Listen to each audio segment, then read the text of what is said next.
హరే కృష్ణ కృష్ణ కృష్ణ హరే హరే హరే రామ హరే రామ రామ రామ హరే హరే.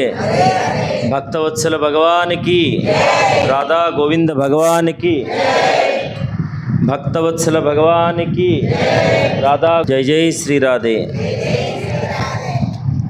చాలా నిరంతరం హరినామ సంకీర్తన వినాలనేటటువంటి ఆ శ్రవణం ఆపేక్ష భగవంతుని యొక్క కృప వల్లనే సాధ్యమవుతుంది. అటువంటి భగవన్నామ సంకీర్తన చేసినటువంటి భాగవతులందరికీ కూడా నేను నమస్కారం చేస్తున్నాను. ఎందుకనంటే భాగవతుల హృదయాల్లోనే భగవంతుడు ఉంటాడు. అటువంటి నామం రాత్రింబవళ్ళు 7 రోజుల మించి 1 గంటప్పుడైనా 2 గంటలప్పుడైనా 3 గంటలప్పుడైనా ఆ నియమానుసారంగా ఆ క్రమశిక్షణగా ఆ సమయపాలనగా నామం చేసినటువంటి మీ అందరిలో పరమాత్మ తప్పనిసరిగా ఉంటాడు. మీ ఆశీస్సులు మాకు అందించాలని. ఎందువల్లంటే మీరు భగవన్నామం చేశారు, మీరు ఆశీస్సులు అందిస్తే ఇక్కడ ఇది నామక్షేత్రంగా మారుతుంది. మా సంకల్పం కూడా ఇది నిరంతరాయమైనటువంటి నామం జరగాలి. ఇక్కడ ఎల్లప్పుడూ కూడా నామం జరుగుతూ ఉండాలి. ఇప్పుడు మామూలుగా ఇప్పటికి ఇది 108వ సప్తాహం. ఇది సామాన్య విషయం కాదు. 107 సప్తాహాలు జరిగి 108వ సప్తాహం. అతి చిన్న వయసులో దాదాపు 30 సంవత్సరాలుగా పంచముఖ ఆంజనేయ స్వామి దేవాలయం నుంచి మొదలుపెట్టి చిట్టి ఆంజనేయ స్వామి దేవాలయం కానీ, మరిచెట్టు దగ్గర మా కృష్ణ మందిరం కానీ, ఈ యొక్క నూతన మందిరం కానీ, ఇక్కడ దాదాపు సంవత్సరానికి 4-5 సప్తాహాలు జరిగినటువంటి రోజులు కూడా ఉన్నాయి.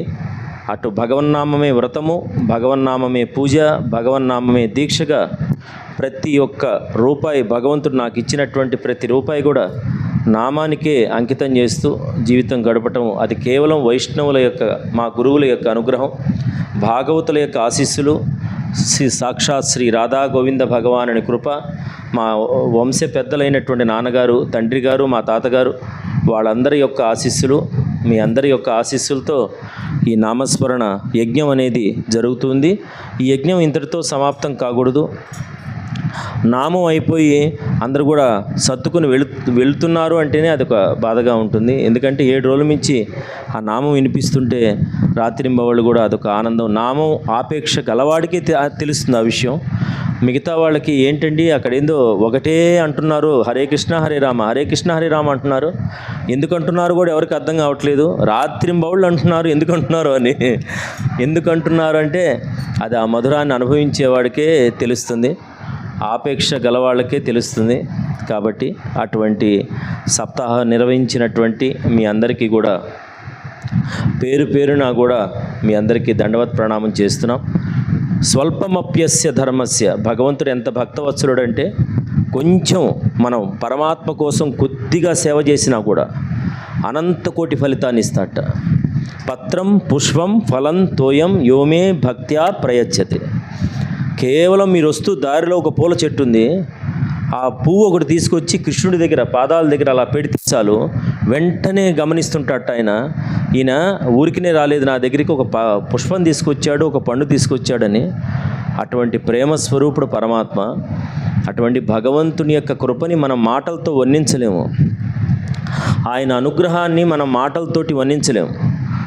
కాబట్టి భగవత్ సేవ కోసమే ఈ జీవితాన్ని అంకితం చేయండి. ఒక భక్తవత్సలుడైన భగవానుడే చూసుకుంటాడు. పరమాత్మలాగా చూసుకునేవాడు ఈ జగత్తులో మరొకరు లేరు. కాబట్టి మనం ఏం చేయాలి అంటే భగవత్ ప్రీతి ప్రయత్నం చేయాలి.